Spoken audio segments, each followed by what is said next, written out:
అల్లు అర్జున్ శ్రీతేజ్ని కలవాలనుకుంటున్నాడు, అతన్ని పరామర్శించాలనుకుంటున్నాడు బాధ్యతగా. వాస్తవంగా అతను వెళ్ళడానికి వీల్లేదని మొన్న నోటీస్ ఇవ్వటం. అయితే వెళ్ళాలనుకుంటే ఆసుపత్రి వాళ్ళకి తమకి చెప్తే తాము తగిన ఏర్పాట్లు చేస్తామని, అలా కాకపోతే తను ఆసుపత్రికి వెళ్ళడం వల్ల అక్కడంతా జనం గుమిగూడితే తొక్కిసలాట జరుగుతుందని పోలీసులు నోటీస్ ఇవ్వడంతో ఇప్పుడు పోలీసులకి ఇంటిమేషన్ ఇచ్చాడు శ్రీతేజ్ని కలవడానికి తను వెళ్తానని.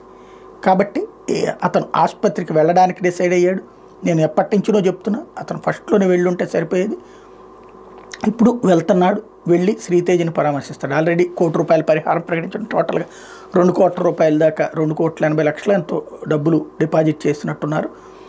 ఓవరాల్గా 2 కోట్లు అనుకోవాలి, 2,80,00,000 అని గుర్తు నాకు. వీళ్ళు ఒక 2 కోట్లు, ఇంకొక 50, ఒకళ్ళు 30, ఆయన కూడా కోంట్రాక్ట్ కూడా ఇచ్చారు కదా ₹25,00,000.